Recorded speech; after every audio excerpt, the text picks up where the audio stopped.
કાળી અંધારી રાતે ઓડિશાની અંદર એક નેપાળી વ્યક્તિએ એક ભૂતની હત્યા કરી.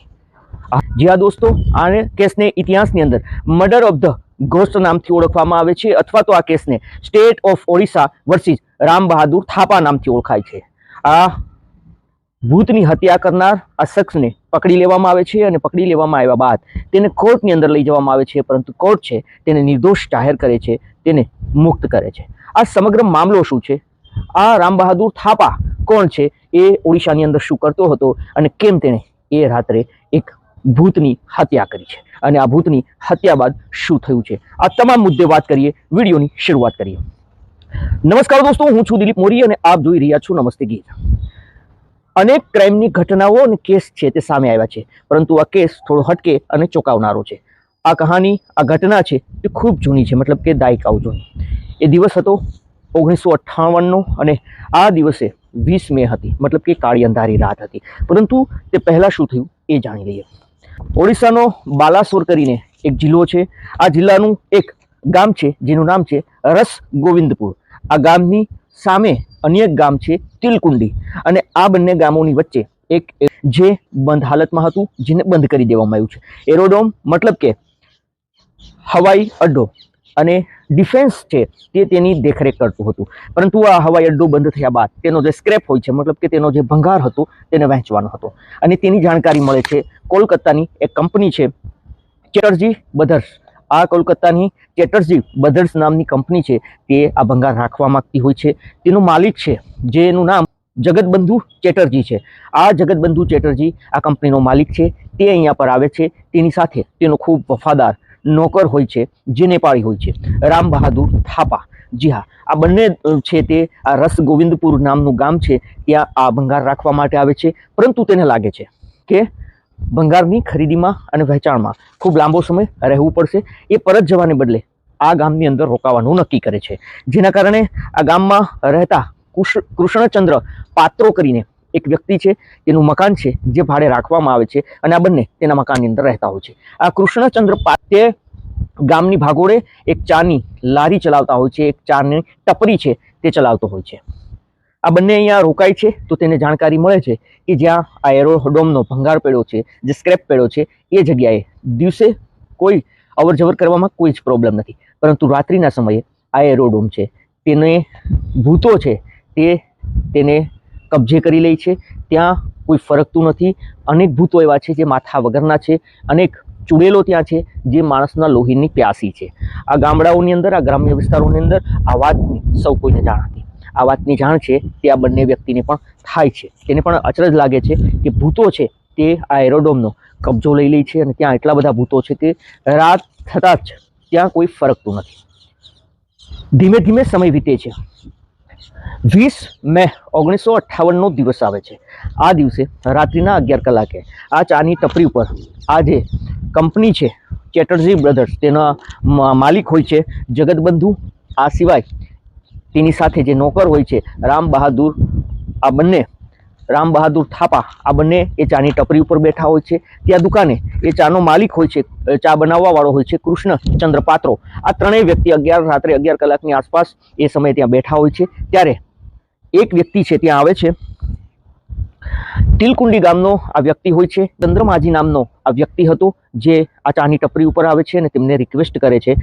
ચાના ટપરીના માલિક છે તેને કહે છે કે મને અહીંયા પર રોકાવા દો, જેથી કરીને જેવી રાત વીતશે હું અહીંયાથી જતો રહીશ. અગર હું રાતે અહીંયાથી પસાર થઈશ તો ત્યાં વચ્ચે જે એરોડ્રોમ આવે છે ત્યાંથી જ પસાર થવું પડે છે, ત્યાં જ રસ્તો છે, ત્યાંથી જઈશ તો હું જીવતો નહીં રહું, પાછો નહીં આવું. જેથી કરીને રિક્વેસ્ટ કરે છે કે તેમને ચાની ટપરી પર જ તેને રાત વિતાવવા દે.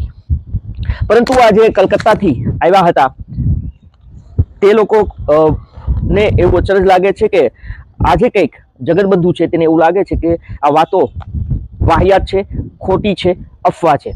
જેથી કરીને તે કહે છે કે આજે તો ભૂતને જોવું છે અને તેની સાથે ભલે બાથ ભીડવી પડે, પરંતુ આજે ત્યાં જવું છે.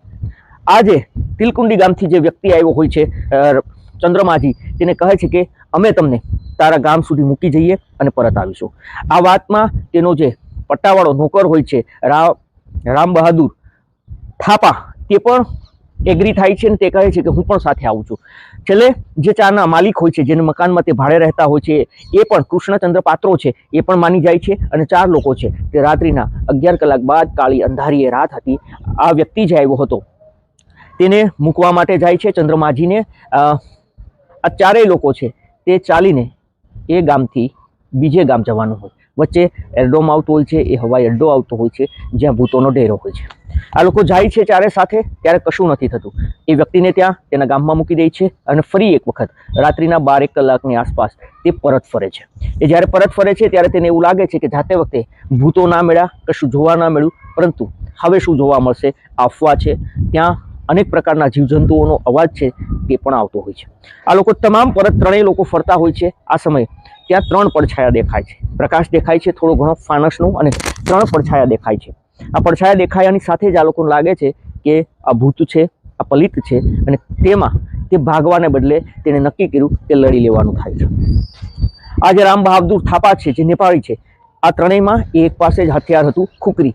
જે નેપાળી લોકો છે તે છરી જેવી એક ખુકરી રાખે છે, એની પાસે હથિયાર હતું, આ બંને પાસે હથિયાર ના હતું.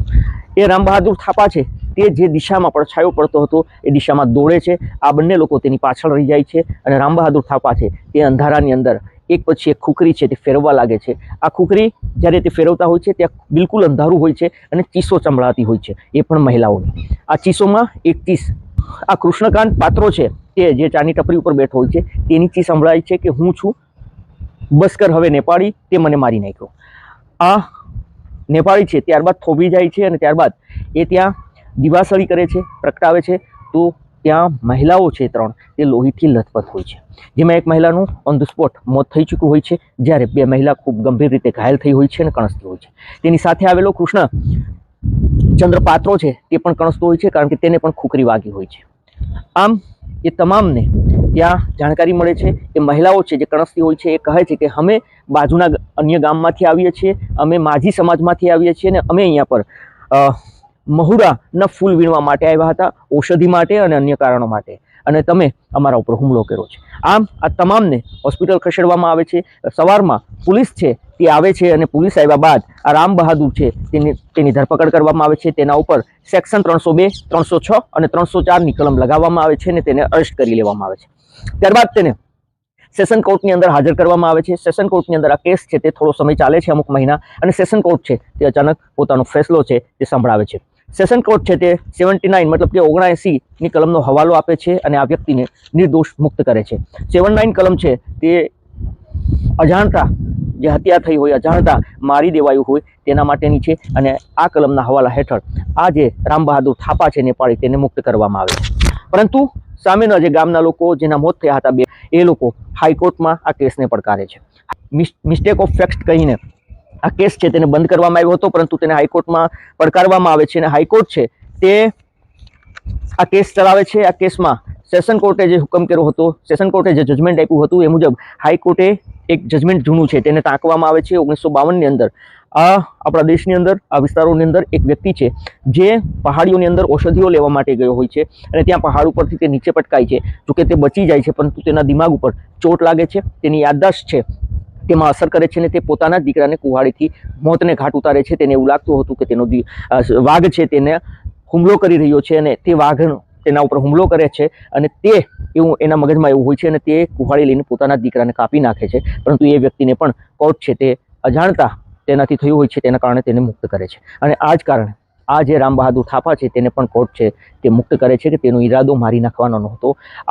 આમ આ કેસ છે તે ભારતના ઇતિહાસમાં ખૂબ ચર્ચિત એટલા માટે છે, ખૂબ દાયકાઓ જૂનો છે, છતાં પણ કારણ કે ભૂતની જે અફવાઓ હતી, ત્યાં ભૂત થતું હતું, ત્યાં પલિત થતું હતું, ત્યાં ચૂડેલો લોહી પીતી હતી, આવી આ ગ્રામ્ય વિસ્તારોમાં એક અફવાઓ હતી, અને આ અફવાઓના કારણે જ આ લોકોએ નક્કી કર્યું હતું કાં તો અમે નહીં, કાં તો ભૂત નહીં, અને તે ભૂતની બાથ ભીડવા માટે રાત્રિના નીકળી જાય છે, પરંતુ ભૂતની જગ્યાએ 3 મહિલાઓ જે મહુડાના ફૂલ વીણવા આવી હોય છે તેના ઉપર એક આડી અંધારી રાતમાં હુમલો કરી દેવામાં આવે છે.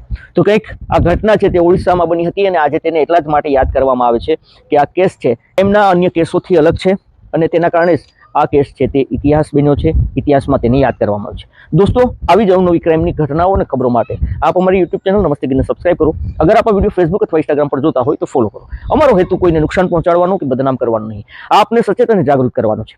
ફરી મળીશું વધુ એક આવી જ ક્રાઇમની ઘટના સાથે. ત્યાં સુધી રજા આપશો. ધન્યવાદ.